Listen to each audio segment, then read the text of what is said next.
m'enseigne, je deviens disciple, les bénédictions vont commencer à m'accompagner. Raison pour laquelle, quand tu es assis là, tu n'as pas besoin, pas d'action à ma délivrance, pas d'action à me repose à la bénie. Non, juste quand je m'assois là, je commence à adapter ma vie à ce qu'on m'enseigne. Je commence à devenir disciple. Au monde, on va porter ma deux fois. Amen. Pourquoi? Parce que tu commences à remplir des conditions qui font à ce que tu puisses bénéficier de ces bénédictions-là. Un ministre qui devient ministre, il ne va pas aller demander, non, je suis devenu ministre quand même, j'ai besoin d'une voiture, je suis devenu ministre, j'ai besoin d'une maison. Non, si les gens du monde peuvent doter quelqu'un qui est devenu disciple de tous ces avantages-là, à combien plus forte raison celui qui devient un enfant de Dieu? C'est que certains avantages sont liés au titre d'un enfant de Dieu. Voilà pourquoi il a dit à ses disciples, allez, faites de toutes les nations mes disciples. Il y a une chose que j'ai beaucoup aimé ici. Yesu alobia, allez faire de toutes les nations, non pas vos disciples, mais allez faire de toutes les nations. Il y a pasteur T, il y a même pasteur T, il y a diacre T, disciple à Yesu. Donc lorsqu'on t'enseigne, on te forme, ce n'est pas pour devenir disciple du pasteur Serge, c'est pour devenir disciple de Jésus-Christ. Celui notre modèle, celui notre maître. Amen. Beaucoup de gens dans des églises ne sont pas bénis. Pourquoi? Parce que comme disciple à un pasteur, un disciple à Jésus. Raison pour laquelle, quand tu parles de son pasteur, il peut même se battre. Mais quand tu parles du mal de Jésus-Christ, ils ont fait, au lieu de faire à l'église, au lieu de faire de toutes les nations des disciples, nous avons fait des fanatiques. Dans l'église, on n'a que des fanatiques. Raison pour laquelle tu entends les gens, il y a une église, l'église, on a pasteur à terre, il y a une église, pour présenter aux gens, ne leur parle pas de pasteur Serge, parlez de Jésus-Christ. Amen. Parlez de Jésus-Christ. Dieu lui vient dans notre église. Tu viendras écouter la prédication de Jésus-Christ. Tu viendras écouter la prédication du salut qui changera ta vie. Amen. Amen. Amen. Allez, faites de toutes les nations mes disciples. Amen. Amen. Voilà ce que Dieu entend de nous. Alors, l'autre verset que nous avons lu, c'était dans le livre de Jean. Jean chapitre 8, verset 31. La Bible nous dit ceci. Et il dit aux Juifs qui avaient cru en lui, si vous demeurez dans ma parole, vous êtes vraiment qui? Si vous demeurez dans ma parole, vous êtes vraiment mes disciples. Un disciple, c'est d'abord quelqu'un doit d'abord demeurer dans la parole. Un disciple, lorsqu'on devient disciple de Jésus-Christ, ta vie est dictée par la parole de Dieu. Tout ce que tu fais, tu le fais par rapport à la parole de Dieu. C'est à ce moment-là, lorsque tu commences à te conformer aux paroles du Maître, c'est à ce moment-là que tu commences à devenir disciple. Un disciple, dans tout ce qu'il fait, il se conforme à la parole de Dieu. Il cherche à ce que sa vie puisse s'adapter à la parole de Dieu. Un disciple, c'est quelqu'un qui aligne sa vie à la parole de Dieu. Amen, hein? Amen. Vous savez que lorsqu'on était à l'école maternelle, je crois qu'on avait l'habitude, lorsqu'on faisait les dessins, on avait le papier de calque, je ne sais pas comment est-ce qu'on appelait ça. Papier calque, hein? On faisait les dessins et on mettait l'autre papier au-dessus. Amen, hein?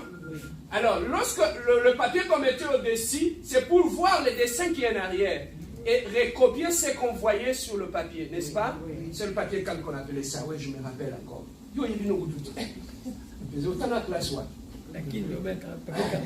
Alors, maintenant, le papier calque, on l'utilisait pour calquer et voir l'image qui est en arrière. C'est comme ça aussi, papa. Quand tu es un enfant de Dieu, si tu veux ressembler à Jésus-Christ, chaque jour, prends, ça c'est comme Jésus-Christ. Prends ta vie, adapte-les comme ça. Pour voir, vérifier si réellement je ressemble à mon maître.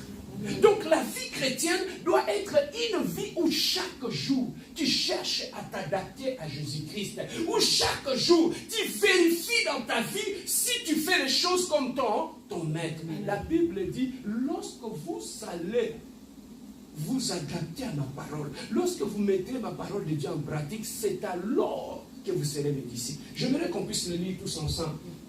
J'aimerais qu'on... 31, Jean chapitre 8, verset 31. On va voir la première des conditions qui fait que nous soyons des disciples. La première condition, verset 31. Est-ce qu'on peut lire tous d'un commun accord? Jean chapitre 8, verset 31.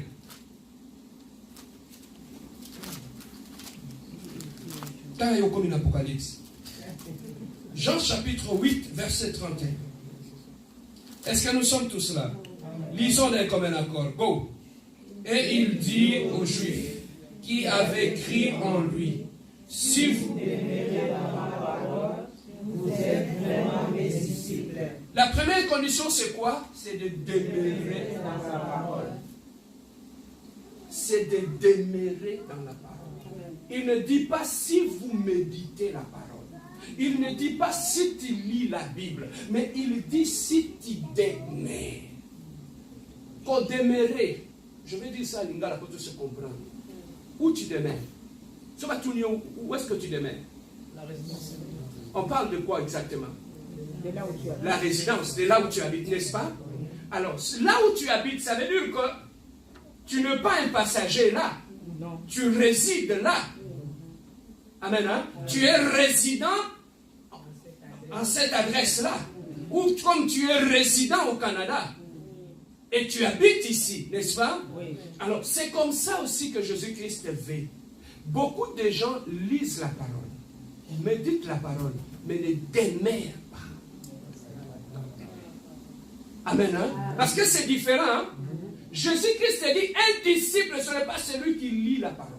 Ce n'est pas seulement celui qui médite la parole, mais c'est celui qui demeure. Oh, il y a Vandi Nakatia Liloba. Amen. Hein? Amen. Celui qui est assis dans la parole. Et celui qui est assis dans la parole. Donc, chaque jour, il commence à laisser que la parole de Dieu puisse commencer à le façonner. Laisser la parole de Dieu commencer à le changer. Celui qui demeure dans la parole. Or, dans l'église, aujourd'hui, on trouve des gens qui lisent la parole, qui écoutent la parole, qui méditent la parole. Au moment où on la Bible, au moment où il aime écouter la prédication comme tu écoutes là. Mais ces gens-là ne demeurent pas dans la parole. Ce ne sont pas des gens qui sont assis dans la parole. Alors, un disciple, Jésus-Christ a dit, avant que tu sois considéré comme disciple, la première des conditions, tu dois être assis. Être assis dans la parole, ça veut dire tout ce que tu fais, tu dois d'abord te conformer à la parole de Dieu. Lorsqu'on t'attaque, tu veux réagir, tu ouvres la Bible. Qu'est-ce que la Bible dit? À moi la vengeance, à moi la rétribution. Même si on a une zone qui s'amabé, la tiki. La tiki. Tu vois demeurer dans la parole? C'est ça, c'est que la parole dit. Ce n'est pas que j'attaque et ensuite je demande pardon. Non, non. Celui qui demeure dans la parole, même s'il veut attaquer, il ouvre la Bible et la Bible dit à moi la vengeance, à moi la rétribution. Il lâche prise. Il dit Seigneur, tu m'as dit, c'est toi qui vas me venger. Venge-moi. C'est ça, demeurer dans la parole. Lorsque je suis chrétien, on m'invite, on va boire, il y a beaucoup. La bière va couler à flot, on va boire. Lorsque je m'assois, on vient me présenter là. Lorsque je retourne, qu'est-ce que la Bible dit? Ne vous enivrez pas du vin, c'est de la débauche, mais soyez remplis de la parole de Dieu. Amen. Automatiquement. Amen. C'est ça, demeurer dans la parole. Demeurer dans la parole. Même lorsque je suis à l'église, je vis avec une copine, je vis avec un copain. Lorsque j'ouvre la Bible, qu'est-ce que la Bible dit? Les impudiques et les adultères n'hériteront jamais le royaume des cieux. Je sors de cette relation-là. C'est ça, demeurer dans la parole. Ce n'est pas un pied dedans, un pied dehors. C'est là demeurer. C'est quand tu commences à demeurer comme ça. C'est à ce moment-là que Dieu commence à voir en toi un disciple. Il dit, c'est lui qui demeure dans la parole. Alors bien, c'est celui qui prêche. ou celui qui fait la modération à l'église, ou celui qui chante à l'église. Il a dit celui qui demeure dans la parole. C'est celui-là qui est mon disciple. Celui qui demeure dans la parole. Lorsque je suis dans mon mariage, je vais faire du mal à ma femme. Lorsque je regarde ce que la Bible dit, je laisse. Je vais faire du mal à mon mari, je laisse. Yangwana papa, vous qui n'êtes pas encore marié, vous êtes un disciple. Ce qu'on va lui disciple était, comme un philosophe, sociologue, psychologue, et que sais-je encore. Un mari ou une femme qui est assis dans la parole, tout ce qu'il veut faire dans son mariage, il se réfère à la parole.